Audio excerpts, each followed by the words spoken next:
नमस्कार। गुड़ रहस्य ज्योतिष केंद्र में आपका हार्दिक स्वागत है। मैं ज्योतिष कुमार विपिन शर्मा आप सभी का तहे दिल से धन्यवाद करता हूं, जिन्होंने कि मेरे इस YouTube चैनल को अपना आशीर्वाद दिया, इसे सब्सक्राइब किया, इसे शेयर किया, इसमें अपने बहुमूल्य विचार रखे कमेंट सेक्शन में। और यदि आपने अभी तक ऐसा नहीं किया है तो आप सभी से निवेदन है कि कृपया मेरे इस YouTube चैनल को सब्सक्राइब अवश्य करें, बेल आइकन को ऑल पर क्लिक करें ताकि मेरी वीडियो अपलोड होते ही आपको उसकी नोटिफिकेशन प्राप्त होती रहे। तो प्रारंभ करते हैं अपने वादे के मुताबिक। हर मास, हर महीने और मैं विशेषता हिंदी पंचांग या हमारा सनातन भारतीय जो सभ्यता के अनुसार जो मास होता है, महीना होता है, सौरी मास होता है, उसके अकॉर्डिंग जो है मैं राशिफल लेकर के आता हूँ। तो आषाढ़ मास से लेकर मैंने प्रारंभ किया है सावन, और भाद्रपद मास जो कि 17 अगस्त से लेकर 17 सितंबर तक रहेगा। तो यह जो है मास कैसा जाने वाला है, 12 की 12 राशियों की चर्चा इसमें निश्चित तौर पर होगी। उससे पहले आप सभी का हार्दिक धन्यवाद। मेरा अभी रक्षाबंधन के ऊपर विशेष वीडियो जो है वो मैंने अपलोड किया और उस पर आप सभी ने बहुत आशीर्वाद मुझे प्रदान किया, इसके लिए हार्दिक धन्यवाद। आगे इस भाद्रपद मास में जो विशेष त्यौहार होंगे, कब होंगे, कैसे होंगे, कौन सी समय में होंगे, उसके ऊपर भी मेरे वीडियो जो है आते रहेंगे। उन सभी जो है सभी चीज़ों के लिए आप जो है मेरे इस YouTube चैनल को आपको सब्सक्राइब करना होगा। वीडियो को अंत तक देखना आपके लिए आवश्यक होगा ताकि कोई विशेष महत्वपूर्ण जानकारी आप जो है वो मिस न कर जाए। प्रारंभ करते हैं। सबसे पहले भाद्रपद मास की फलश्रुति। भाद्रपद मास जो है वह 5 शनिवार इस माह में होने वाले हैं। फलस्वरूप मैदानी इलाके उसमें अतिवृष्टि और बाढ़ आदि की स्थितियां निर्मित हो रही है, फसलों को नुकसान होने की संभावना भी बन रही है। पहाड़ी क्षेत्र खास करके विशेषता उत्तर भारत के जो राज्य हैं उसमें जो है पहाड़ी क्षेत्रों की मैं बात कर रहा हूं, तो उसमें जो है खंड वृष्टि या कम बारिश होने की संभावना बन रही है। यह मास खास करके व्यापारिक क्षेत्र के लिए और राजनेताओं के लिए लाभकारी सिद्ध होने जा रहा है। तो इसी फलश्रुति के साथ राशिफल में आगे बढ़ते हैं। सर्वप्रथम बात करते हैं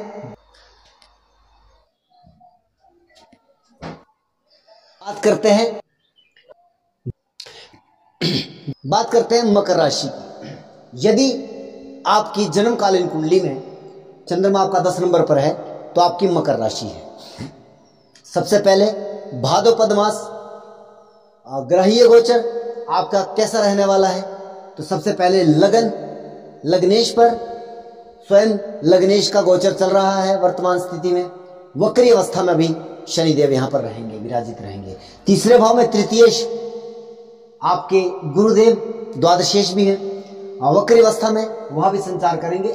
ये मास अंत तक वक्री भी रहेंगे और इसी राशि में भी रहेंगे। राहुदेव भी चतुर्थ भाव में पूरे महीने रहेंगे। मंगलदेव भी पंचम भाव में पूरे महीने रहेंगे। शुक्रदेव 31 अगस्त तक आपके सप्तम भाव में संचरण कर रहे हैं। सूर्यदेव आपके मास अंत तक जो है वह अष्टम भाव में रहने वाले हैं। बुधदेव आपके 20 अगस्त तक जो है वह भी अष्टम भाव में संचार करेंगे। केतुदेव आपके दशम भाव में।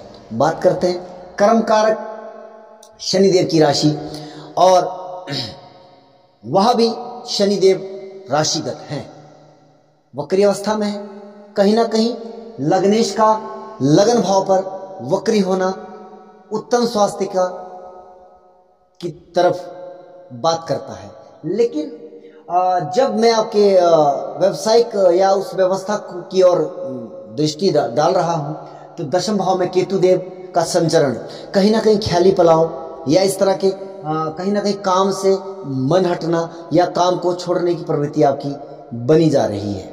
इस पर विशेष गौर करिएगा, मेहनत करिएगा अपने व्यवसाय को लेकर के और संघर्ष करिएगा, लाभ प्राप्ति तभी आपको हो पाएगी। यहाँ पर तृतीय भाव में वक्री देव गुरु बृहस्पति 3, 6, 11 में जब सौम्य ग्रह जाता है तो वहाँ पर इतना अवश्य होता है कि आप अगर मेहनत कम करोगे तब भी आपको लाभ प्राप्ति हो सकती है। अधिक संघर्ष सौम्य ग्रह 3, 6, 11 में नहीं करवाता है, सरलता से आपको चीज़ें प्राप्त होती है। लेकिन जब आपकी बात करते हैं कार्य क्षेत्र को लेकर के, क्योंकि हमारा कार्य का क्षेत्र जो है वो 10th भाव है, वहाँ पर केतुदेव डिटेचमेंट के कारक हैं, तो यह एक इंडिकेशन मिल रहा है कि कहीं ना कहीं आप जो है वो काम से जी चुराने का काम कर रहे हैं। तो ऐसा आपके लिए अच्छा नहीं रहने वाला है। ऑल ओवर हर तरफ से ठीक ठाक रहेगा। सुखों की चाह अधिक रहने वाली है। कहीं ना कहीं माता के स्वास्थ्य को संभालिएगा।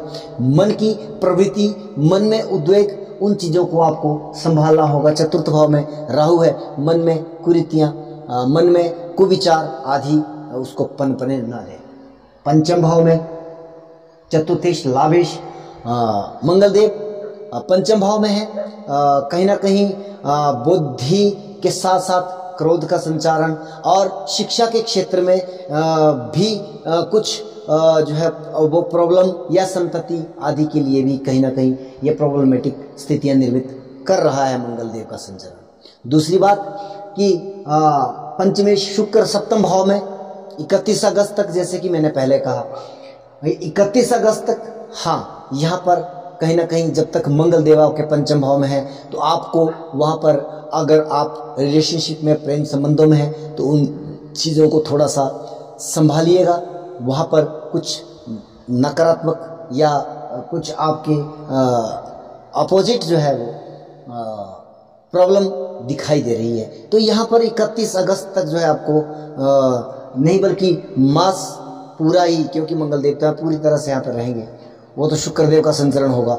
31 अगस्त के बाद ये समस्या कुछ अधिक भी हो सकती है, सामान्य नहीं रहने वाली है। अगर आप प्रेम संबंधों में हैं तो वहाँ पर आपको प्रॉब्लम यहाँ पर फेस करनी पड़ सकती है। बुधदेव 20 अगस्त को भाग्य स्थान पर चले जाएंगे। कहीं ना कहीं यहाँ पर भाग्य का अधिक लाभ आपको प्राप्त होगा। भाग्य के द्वारा चीज़ें सुधरनी शुरू हो जाएगी। लेकिन जो प्रेम का मामला है वहाँ पर आपको कहीं ना कहीं बैलेंस बनाना होगा। अपने पार्टनर के साथ, अपने प्रेम संबंधों में आपको कोई तीसरा व्यक्ति या अन्य कोई विशेष जो है उसमें बीच में, जैसे कि कई बार दरार डालने का या कुछ इस तरह का अगर आपको लगता है तो आप वहाँ पर आपको नज़र बनाए रखनी होगी, अगर आपको अपने प्रेम संबंधों को बचाना होगा। शुक्रदेव 31 अगस्त के बाद 8th भाव में सूर्य के साथ संचरण करेंगे तो यहाँ पर मामला अधिक गड़बड़ होने वाला है। यानी कि कुल मिला के मासांत में प्रेम संबंधों में कहीं ना कहीं ब्रेक होने की संभावना यहाँ पर दिखाई दे रही है।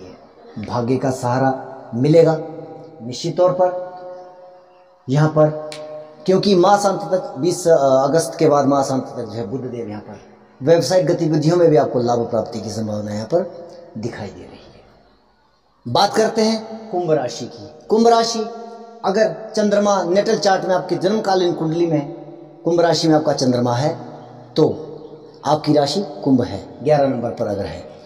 बात करते ग्रहीय गोचर की, लग्न शनिदेव अपने से द्वादश स्वराशि करते हैं वक्री अवस्था में। दूसरे भाव में देव गुरु बृहस्पति द्वितीय होकर के वक्री अवस्था में, राहुदेव 3य भाव में, मंगल 4th भाव में, शुक्र 6th भाव में। यह शुक्र जो है 31 अगस्त तक रहेंगे। केवल यहाँ पर 2 राशियों का, 2 ग्रहों का ही संचरण बदलेगा मास मध्य में। जैसे कि बुध देव जो है वह 20 अगस्त को बदल रहे हैं, 21 अगस्त को जो है, 31 अगस्त को जो है वह शुक्र देव अपनी राशि बदलेंगे। सूर्य देव और बुध देव 7th भाव में संचरण कर रहे हैं मासारंभ में। केतु देव भी मासांत तक जो है वो आपके 9वें भाव में संचरण करेंगे। बात करेंगे सबसे पहले स्वास्थ्य की, क्योंकि लग्नेश का द्वादश भाव में और वह भी वक्री अवस्था में, बलवत अवस्था में बैठना, 12वें भाव में बैठना, इनके लग्नेश जिस भाव में बैठता है वो भाव बली हो जाता है। निश्चित तौर पर कुछ स्वास्थ्य से लेकर के समस्याओं का सामना आपको भी करना पड़ेगा।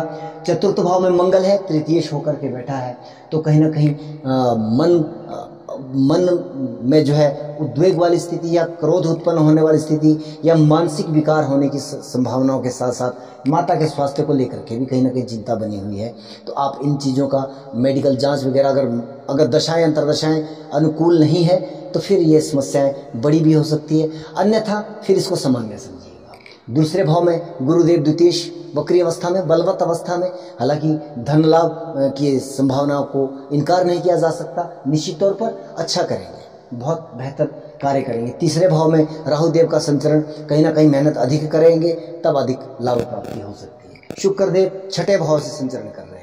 यहाँ पर कंपटीशन आदि के या अन्य जो जिसमें भी मतलब प्रतिस्पर्धाएं होती है उसमें कहीं ना कहीं आपका सौम्य या सॉफ्टनेस कॉर्नर वो आपके लिए कुछ अच्छा परिणाम लेकर के नहीं आ रहा है। लेकिन 31 अगस्त के बाद शुक्र देव जो आपके सप्तम भाव में और 20 अगस्त यानी कि पहले बुध देव का संचरण हो जाएगा अष्टम भाव में, तो कहीं ना कहीं पंचमेश का अष्टम भाव में और भाग्येश का सप्तम भाव में आना एक चीज होती है कि शिक्षा में गहरी रुचि हो सकती है, लेकिन वो शिक्षा इस प्रकार की होती है क्योंकि जब शिक्षा का स्वामी जो है वो अष्टम भाव से संबंध बनाता है तो गूढ़ रहस्य जैसी शिक्षाओं में या रिसर्च के आदि की शिक्षाओं में रुचि बढ़ती है, ज्योतिष आदि के, ऑकल्ट साइंस में, इन चीज़ों में आपकी रुचि बढ़ेगी। लेकिन सामने वाला व्यक्ति आपको वो रीड करना आपको वो रीड नहीं कर पाता है, इसलिए आप उस श्रेणी में आ जाते हैं कि आपकी शिक्षा में व्यवधान आ रहा है या आपका शिक्षा में मन नहीं लग रहा है, जबकि आप जो है वो किताबी शिक्षाओं से अधिक जो है वो गहराई से विचार करने वाली शिक्षा की तरफ आपकी रुचि बढ़ रही है। और शुक्रदेव भाग्येश होकर के सप्तम भाव में सप्तमेश के साथ संचरण कर रहे हैं, तो पार्टनरशिप आदि व्यापार से भी आपको लाभ प्राप्ति भाग्य का स्पोर्ट यहाँ पर मिलने वाला है। कहीं ना कहीं ये आपके लिए शानदार संकेत मिल रहे हैं। कहीं ना कहीं शुक्र सूर्य की युति अगर हम वैवाहिक जीवन को लेकर के समझे एक कारकत्व के हिसाब से, तो ये थोड़ा सा लाइफ पार्टनर के साथ या उनके स्वास्थ्य को लेकर के या उनके साथ मनमुटाव जैसी सिचुएशन को क्रिएट करने जैसा संकेत निर्मित कर रहा है। मास अंत के बाद 31 अगस्त के बाद संचरण हो रहा है। तो काल पुरुष की कुंडली में अंतिम राशि की मीन राशि की यदि चंद्रमा नेटल चार्ट में आपका 12 नंबर दिखा रहा है तो आपकी मीन राशि है। सबसे पहले ग्रहीय गोचर भाद्रपद मास, देवगुरु बृहस्पति लग्नेश होकर के वक्री अवस्था में आपके लगन भाव में संचरण कर रहे हैं। वहीं दूसरे भाव में राहु देव, तीसरे भाव में मंगल देव, पंचम भाव से शुक्र की जो है वो स्थिति बन रही है। बुध और सूर्य जो है वो षष्ठम भाव से, केतु अष्टम भाव से और लाभेश शनि लाभ भाव से वक्री अवस्था में इस माह में संचरण कर रहे हैं। आइए समझने का प्रयास करते हैं किस तरह की परिस्थितियां निर्मित हो रही है। देवगुरु बृहस्पति का लगन पर प्रभाव एक शानदार परिस्थिति है, लेकिन अगर हम दूसरे एंगल की बात करें, क्योंकि चंद्रमा के ऊपर से कोई भी ग्रह जब पास होता है, गुजरता है, तो चंद्रमा उससे उस समय में कंफर्टेबल महसूस नहीं करता है। कहीं ना कहीं मानसिक परेशानियां तो बनी हुई है, इसमें कोई संदेह नहीं है। लेकिन वो भले ही देवगुरु बृहस्पति ही क्यों ना हो, तो देवगुरु बृहस्पति का संचरण है वो चंद्रमा के ऊपर से थोड़ा सा नकारात्मक भी कहा जाता है। हाँ, अन्य प्लेसमेंट वो कुछ अलग है। राहु आपके द्वितीय भाव में, अष्टम भाव से केतुदेव संचरण कर रहे हैं। कहीं ना कहीं आपकी प्रवृत्ति हो सकता है कि नंबर 2 के धन की तरफ या लॉटरी जुआ सट्टा आदि के तरफ आपका रुझान बढ़ सकता है। उसके पीछे का कारण है पंचम भाव में अष्टमेश शुक्र का आना, क्योंकि अष्टम भाव भी जो है वो गुप्त धन आदि की भी बात करता है। लेकिन वो डिपेंड करता है कि आपकी कुंडली कैसी है, योग किस प्रकार के हैं, उसी के कारण गोचर भी परिणाम देता है। लेकिन ये 100% गोचर ही आपको ये परिणाम दे देगा ऐसा कहना मैं नहीं मानता। लेकिन आपका रुझान बढ़ेगा, देख लीजिएगा, कुंडली परीक्षण करवा लीजिएगा। कहीं ना कहीं ऐसा ना हो कि शेयर मार्केट, लॉटरी, जुआ सट्टा आदि में आप पैसा फंसा दो और फिर जो है आप नुकसान उठा लो। गोचर में ये परिस्थितियां निर्मित हो रही है। आप निश्चित तौर पर अगर आपकी कुंडली में इस तरह के योग हैं तो आप जो है वो लाभ भी प्राप्त कर सकते हैं। तृतीय भाव में मंगल का संचरण, छठे भाव में सूर्य और बुध, और 11वें भाव में शनिदेव। यानी कि 3, 6 और 11 भाव तीनों में वो क्रूर ग्रहों का संचरण कहीं ना कहीं मेहनत अधिक तो करवाएगा, लेकिन आपको कंपटीशन आदि की चीज़ों में आपको लाभ प्राप्ति यहाँ पर दिखाई दे रही है। जैसे प्रतिस्पर्धा परीक्षाएं वगैरह होती है, उन सभी चीज़ों में आपको लाभ के अवसर प्राप्त करवा रहा है। बुधदेव 20 अगस्त तक यहाँ पर रहेंगे। 20 अगस्त के बाद सप्तम भाव से संचरण कर रहे हैं। कहीं ना कहीं यह भी एक उत्तम स्थिति निर्मित हो रही है वैवाहिक जीवन को लेकर के, या पार्टनरशिप के व्यवसाय को लेकर के, या व्यापार को लेकर के आपको यहाँ पर लाभ प्राप्त की संभावनाएं बन सकती है, अगर कुंडली में एक अच्छे शानदार योग बन रहे हैं। शुक्र देव का छठे भाव से संचरण सूर्य के साथ युति हो रही है। मैं ये नहीं कहूँगा कि ये विपरीत राजयोग बन रहा है भैया। गोचर में ऐसी स्थिति का निर्माण तभी हो सकता है अगर आपकी कुंडली में जो है वो बेहतर योग हो, विपरीत राजयोग, तब ये काम करेगा। लेकिन गोचर में ये एक बेहतर स्थिति मैं नहीं कहूँगा। अष्टमेश का छठे भाव में आना यानी कि 8वां भाव भी हमारा विपत्तियों का होता है। छठे भाव में हम रोग, ऋण, शत्रु आदि जो है, इन सब चीज़ों की जो है वो कुछ हद तक जो है इन चीज़ों में कहीं ना कहीं इन चीज़ों से लेकर के समस्याएं आपको हो सकती है। कुंडली में अच्छे योग है, दशाएं अच्छी चल रही है, सामान्य मानिएगा, मैं ज़्यादा गहरी बात नहीं करूँगा। शनिदेव लाभ भाव में द्वादशेश भी है, लाभ के साथ साथ व्यय की स्थिति भी ये निर्मित करेंगे। कहीं ना कहीं आय होगी तो व्यय भी अधिक होने की संभावनाएं बन रही है। बाकी स्वास्थ्य को लेकर के उत्तम स्थिति बनी हुई है। तो वीडियो को आप देखिए, मैं ज़्यादा लंबी वीडियो बनाना पसंद भी नहीं करता हूँ और ज़्यादा कथा कहानियों में भी नहीं जाना चाहता हूँ। जितना का है कि गोचर से सामान्य तरीके से फलित किया जा सकता है। अभी बहुत कुछ सीखना आप लोगों से बाकी है, जैसे कि आप लोग जो है कितना इसको पसंद कर रहे हो, कितना अच्छा आपको ये वीडियो लग रहा है। आप कमेंट सेक्शन में अवश्य मेरा हौसला बढ़ाइएगा, क्योंकि कभी कभी जब व्यूअर्स नहीं आते हैं या यूट्यूब पर सब्सक्राइबर नहीं बढ़ते हैं तो यूट्यूबर का मन जो है वो करने का नहीं करता है। एक्चुअल में सबसे बड़ी बात है कि हम कहीं ना कहीं जो एक रियल काम करने वाला व्यक्ति है, हम उसकी जो मेहनत को वो समझ नहीं पाते हैं। और अगर प्रोपेगेंडा करना हो तो वो आप लोगों को बहुत ज़्यादा पसंद आएगा। और मैं समझ रहा हूँ यूट्यूब का व्यवसाय किस तरह का, वो अभी मैं उस तरह से रिएक्ट नहीं करूँगा और ना मुझे उस लेवल पे बनने दीजिएगा। आप लोग से निवेदन रहेगा, सपोर्ट कीजिएगा, अच्छा करूँगा जीवन में, ऐसी कोई बात नहीं है। यूट्यूब के माध्यम से कुछ प्रदान ही करूँगा। प्रभु आप लोग सभी लोगों से निवेदन रहेगा कि मेरे इस यूट्यूब चैनल को सब्सक्राइब करिएगा, अधिक से अधिक शेयर करिएगा और कमेंट सेक्शन में भी आप जो है जरूर आशीर्वाद प्रदान करें। जय सिया राम।